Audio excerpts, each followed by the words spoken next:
धके कसैया कमरियन के काट दिहले धके कसैया।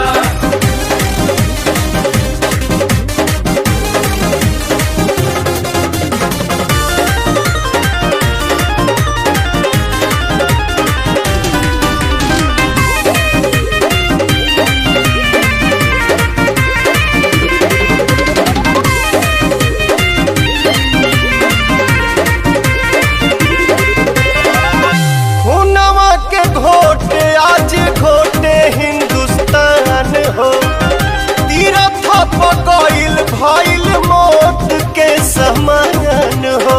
अब लागत बर्दाश्त ना होई, अब केहू प्रयास ना होई। कबो ना भुलाए वाला घात कर देले रे, कबो ना भुलाए वाला घात कर देले रे। अब तो इस देश के अपना बाप पर भी विश्वास ना होई।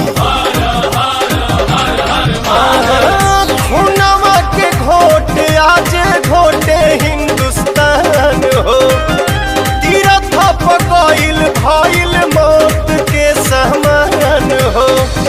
दिल चैलेंज तोहके घर के बुदाइया, दिल चैलेंज तोहके घर के बुदाइया।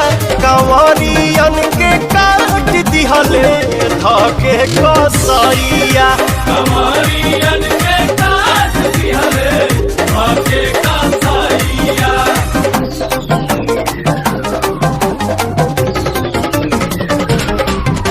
कंवरियन के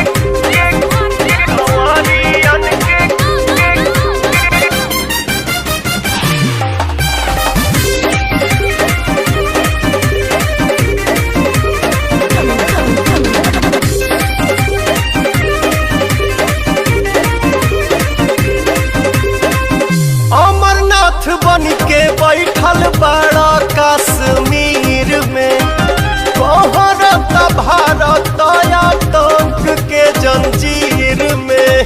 पीठ पछूड़ा मरले बड़े तोर गर्मी हम झाड़ दे, धर्म के नाम पर आग लगावे वाला तोर खूंटा उखाड़ दे। आस्तीन के सांप के दूध पियावे वाला अरे पाकिस्तान, आस्तीन के सांप के दूध पियावे वाला अरे पाकिस्तान।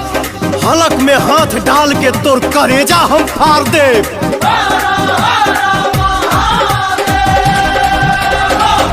अमरनाथ बन के बैठल बड़ा कश्मीर में, भारत भारत आतंक के जंजीर में।